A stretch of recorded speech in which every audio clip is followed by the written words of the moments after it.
Você provavelmente conhece alguém que trabalha duro o mês inteiro, mas chega ao final sem nada. E talvez esse alguém até ganhe bem, mas não importa se são 2, 5 ou 20 mil reais. Tudo que entra também sai, não existe construção patrimonial. E aí que muita gente se engana, pensa que o sucesso financeiro tem a ver com ganhar cada vez mais, quando na verdade está muito mais ligado ao comportamento e ao planejamento daquela pessoa. O que separa quem enriquece de quem sempre vive no aperto não é inteligência, sorte ou emprego dos sonhos. É a forma como a pessoa lida com o dinheiro no dia a dia. E é exatamente sobre isso que a gente vai falar nesse vídeo. Após 20 anos investindo, pois é, já são 20 anos, comecei com 17, vejo que existem 3 fases pelas quais qualquer pessoa irá passar, do primeiro investimento até alcançar a tão desejada liberdade financeira. Essas fases, embora comuns, não acontecem da mesma forma para todas. Não existe um tempo fixo para cada uma delas. Você não fica X anos de uma fase para depois avançar para a seguinte. O processo é individual e depende de escolhas e disciplina. Mas antes eu tenho que ser honesto, né? Talvez o que eu vou falar aqui não seja novidade para você e tudo bem. Meu objetivo não é ser repetitivo, mas mostrar que não importa onde você está agora, é possível viver todas essas fases desde que você se comprometa de verdade com o seu futuro. Para começar, a maioria mede a vida financeira pela renda. Eu ganho tanto por mês. Só que renda é apenas fluxo. Entra, sai, ela desaparece. Para deixar isso claro, vamos imaginar 2 pessoas. Vou dar o exemplo aqui com Lucas e Ana. Ambos têm 20 anos, recebem 5 mil por mês. No papel, eles parecem iguais. Mesma idade, mesma renda. Só que o Lucas mora em um apartamento caro, mantém um carro financiado e compromete boa parte do salário com essas escolhas. No fim do mês, não sobra praticamente nada. O patrimônio dele é 0. Na verdade, você pode até contabilizar que é negativo por conta da dívida que ele tem do financiamento. Já a Ana, ela faz diferente. Escolheu morar mais perto do trabalho, vai a pé todos os dias e não tem dívidas. Desde o primeiro salário, ela separa uma parte para investir. 10 anos se passam e, embora os dois continuem com salários parecidos, a situação agora é totalmente diferente. O patrimônio da Ana já é relevante, enquanto o do Lucas ele segue inexistente. O resultado, o Lucas continua preso ao salário, com uma única fonte de renda, ou seja, ele está a um passo de ter um problema. Já a Ana, por outro lado, construiu um patrimônio sólido, capaz de gerar renda passiva e até cobrir parte das suas despesas. Nesse exemplo aqui, não tudo, porque foram só 10 anos. E essa é uma construção de longo prazo. E nesse ponto eu preciso te alertar de alguma coisa que acontece bastante, talvez esteja até acontecendo com você. Ao olhar para exemplos como o do Lucas e da Ana, é comum julgar não pelo que cada um fez com dinheiro, mas apenas pelo quanto ganhavam. E eu sei, é tentador pensar que quem conseguiu construir patrimônio só chegou lá porque teve retornos fora da curva, ou uma oportunidade que ninguém mais teve, mas a verdade costuma ser outra. Para provar isso, eu poderia te mostrar diversos exemplos, mas existe um caso muito emblemático que se tornou mundialmente conhecido graças ao excelente livro do Morgan Housel, Psicologia Financeira. Ele fala do exemplo de um cara americano chamado Ronald James Reed. Esse indivíduo, ele era frentista e faxineiro nos Estados Unidos, levou uma vida super simples, com salários bem modestos, mas ainda assim conseguiu acumular uma fortuna milionária. Ele nasceu na zona rural de Vermont, foi a primeira pessoa da sua família a concluir ensino médio, feito ainda mais impressionante, considerando que ele precisava pegar carona todos os dias para chegar à escola. Quem o conhecia dizia que sua vida era tão discreta quanto realmente parecia ser. O Ronald James Reed ele passou 25 anos consertando carros em um posto de gasolina e mais 17 varrendo o chão em uma loja de departamentos da JCPenney. Aos 38 anos ele comprou uma casa de 2 quartos por $12 mil e viveu nela até o final da vida. Em 2014, aos 92 anos, o Ronald Reed ele veio a falecer. E foi então que esse humilde faxineiro da zona rural ganhou as manchetes do mundo todo. Porque naquele ano, mais de 2,8 milhões de americanos morreram. Menos de 4 mil dessas pessoas tinham um patrimônio líquido superior a $8 milhões. E o Ronald James Reed era um desses caras. No testamento ele deixou 2 milhões para os enteados e mais 6 milhões para o hospital e biblioteca da cidade onde ele vivia. Todos que o conheciam ficaram perplexos, porque eles não tinham ideia do tamanho da fortuna que ele tinha acumulado. E nem sabiam como isso tinha acontecido, né? Porque como alguém com uma vida tão simples havia conseguido construir esse patrimônio? E a resposta é direta, não tinha segredo, loteria ou herança. O que o Ronald fez foi simplesmente guardar o pouco que ele podia, investir aquilo com foco no longo prazo, em ações de empresas sólidas, as chamadas blue chips, né, aquelas melhores empresas, e deixar o tempo e os juros compostos fazer o trabalho duro. Décadas depois, aquele esforço disciplinado, feito no melhor mercado do mundo, o mercado americano, transformou pouco em muito até chegar numa fortuna de $8 milhões. E aí o Ronald James Reed ele saiu de faxineiro a filantropo se você procura o perfil dele na Wikipedia, né, o que se fala dele.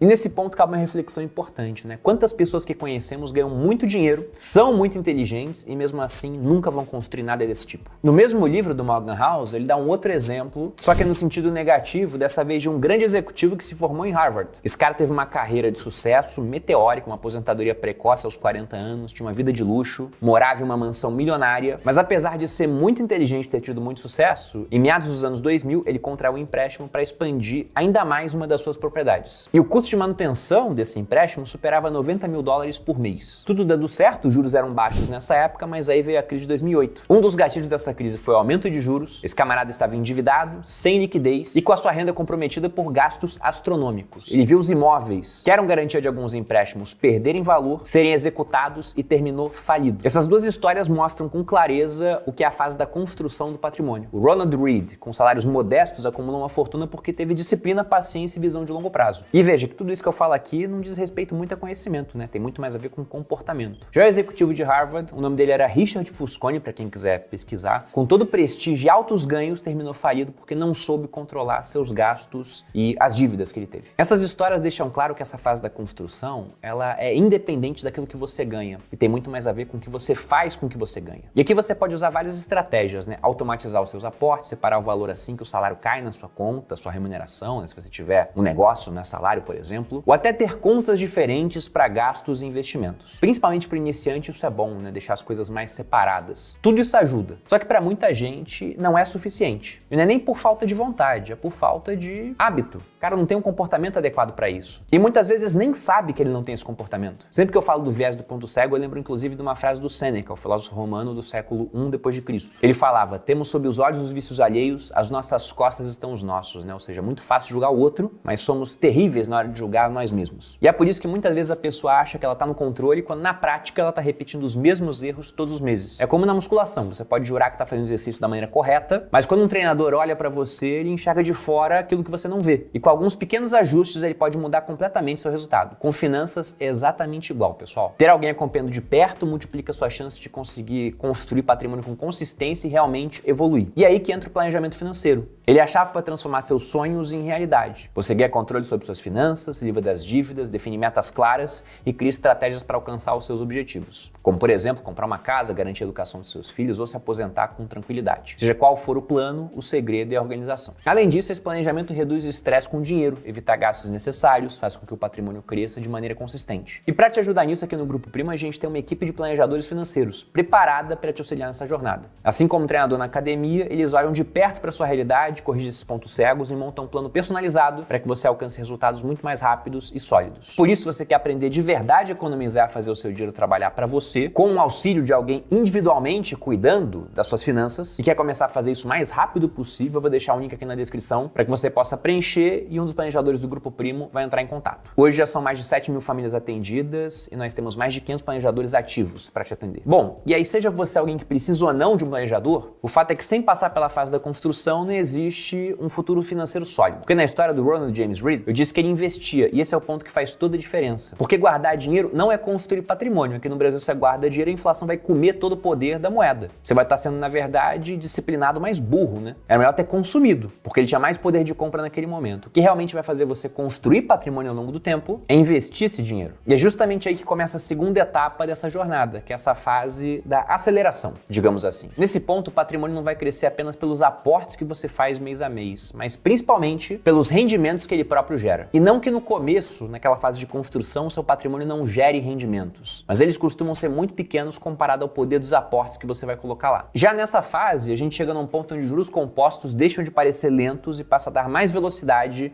à sua evolução financeira. E o ponto que a gente pode entender que muda da fase da construção para aceleração é justamente quando os seus aportes, não é que eles não sejam mais necessários, mas eles passam a ser menos importantes. Porque lá atrás, enquanto você tem pouco dinheiro, ainda que você tenha um rendimento percentual alto, sei lá, você botou aquilo em Bitcoin, rendeu 100%, se o seu patrimônio investido é de R$1.000, 1.000 virou 2.000. Percentualmente você teve um ganho alto, mas em termos absolutos aquilo é muito baixo. Já quando você tem um patrimônio mais consolidado, ainda que você aporte, digamos, 1.000 por mês, você teria colocado ao longo de um ano R$12.000. Mas pensando que você começou o ano com R$100.000 investidos, o que eu particularmente acho um marco mega importante, pensando na Selic atual, você teria alguma coisa próxima a R$115.000 no final do ano. Ou seja, o rendimento da sua carteira passou a ser mais importante do que os aportes que você faz mês a mês. Nessa fase você sente que parece que os juros compostos estão trabalhando mais para você. E na verdade, eles estão fazendo a mesma coisa de antes. Os juros é proporcional ao patrimônio investido. O ponto é que o seu patrimônio cresceu. Ele já foi construído e agora ele está sendo acelerado. E repare que eu citei esse ponto dos 100 mil reais, e aqui eu vou relembrar um conteúdo de um vídeo que eu já fiz aqui no canal. Vou deixar o card para quem quiser assistir. Mas basicamente nesse vídeo eu defendo a ideia de que, ao contrário do que muita gente pensa, né? Os 100 mil reais não são 10% da jornada para 1 milhão. Matematicamente até são, né? Você divide 1 milhão por 10 vai dar 100 mil. Mas em termos temporais, e eu explico bem isso no vídeo em questão, você costuma levar 1/3 da jornada até 1 milhão para juntar os primeiros 100 mil. De modo que 100 mil seriam 1/3 de 1 milhão e por sua vez 1 milhão seriam, no mesmo raciocínio, 1/3 de 10 milhões quando você pensa no tempo para que você possa chegar até essas quantias. E aí o que você deve fazer nessa fase é simplesmente não ceder à tentação de mexer nesse patrimônio investido. O que eu vejo que costuma ser um grande erro das pessoas. Se eu pego minha caixa de perguntas no Instagram, e aí fica o convite para quem não me segue no Instagram para acompanhar, até porque eu tenho sido mais ativo lá do que aqui, as perguntas que eu geralmente recebo dos iniciantes têm a ver com como é que eu faço para investir o meu dinheiro para poder ter uma renda extra para pagar minhas contas. Então veja que o cara não está vivendo da renda do trabalho dele. Pelo menos não pensa em viver só dessa renda. Ele já quer investir para tirar alguma coisa para reforçar o poder de consumo dele hoje. Se por acaso esse cara recebesse 100 mil reais de mão beijada, você acha que ele investir esse dinheiro para não mexer? Ou ia começar a usar para reforçar o seu padrão de consumo, a sua vida nos dias atuais? Então uma das grandes dificuldades que fazem com que pessoas que construíram algum patrimônio e entram nessa fase da aceleração não cheguem até a próxima fase é o fato de que elas não conseguem esperar. Elas cedem a tentações, usam dinheiro para tocar de carro, comprar um imóvel. E aqui no caso do imóvel você tem outras soluções para comprar se for o caso. E elas deixam de continuar acumulando patrimônio para chegar à terceira fase. Porque depois de passar pela construção e aceleração, uma hora você vai chegar realmente na liberdade financeira. Aqui o patrimônio não é mais apenas número na sua conta, um gráfico que sobe mês a mês. Ele passa a ser um instrumento para algo maior, né? Que é a sua independência e o poder de escolha, o poder inclusive de dizer não. Como assim dizer não, Bruno?